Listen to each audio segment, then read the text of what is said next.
And now at 5, a story we broke first on WPRI.com, a major shakeup with the Providence Fire Department. We've learned Mayor Jorge Elorza is bringing back the former fire chief to help manage the department. George Farrell's return comes amid the ongoing labor dispute between the mayor and the firefighters. Eyewitness News reporter Susan Campbell joins us live from the Providence Mobile Newsroom with what she's learned. The retired chief will be returning back here to work on Monday. Public Safety Commissioner Stephen Perry tells us he'll likely be consulting with the city for 4 to 5 months. Former Fire Chief George Farrell retired in 2011. Now he's returning to the department as a temporary consultant. He has come up through the ranks. He lives in the city of Providence. He loves this city as well. And so his sort of position and reaction is, if there's anything that I can do to help not only the city but the fire department, he's more than willing to do that. With Farrell's return, Acting Chief Scott Mello is being demoted to Assistant Chief of Operations. Did he do something wrong? No. He did a fine job, but it was an interim position. Mayor Jorge Elorza tells us the goal of Farrell's return is to reduce overtime costs in the department. During his tenure, he was kind of known for cracking down on sick time.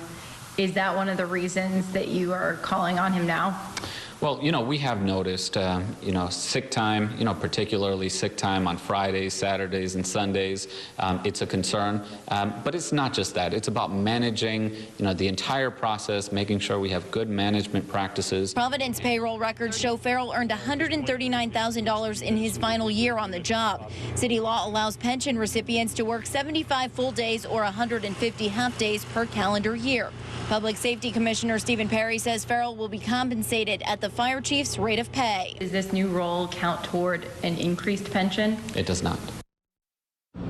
The president of the Firefighters Union tells us the new appointment will not affect the good work that firefighters do here every day. And coming up new at 6, what we've learned about the search for a permanent fire chief.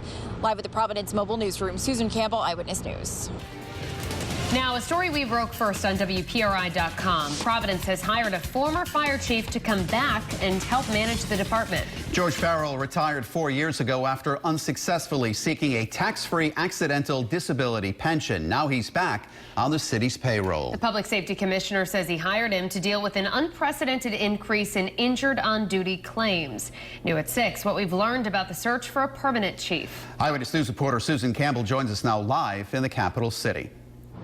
There have been about 24 applicants, but the mayor says a national search is still ongoing.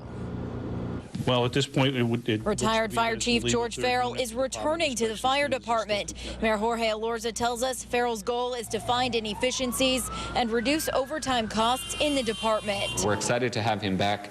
He has earned a reputation for a good manager. With Farrell's new role, Acting Chief Scott Mello is being demoted to Assistant Chief of Operations. Look, he's been the acting chief for a couple months, and the numbers have been consistent, and it's consistently costing us, thousands and thousands of dollars. Public Safety Commissioner Stephen Perry tells us Farrell will likely be working as a consultant for 4 to 5 months while the city continues to search for a permanent fire chief. We have about 25 that have applied.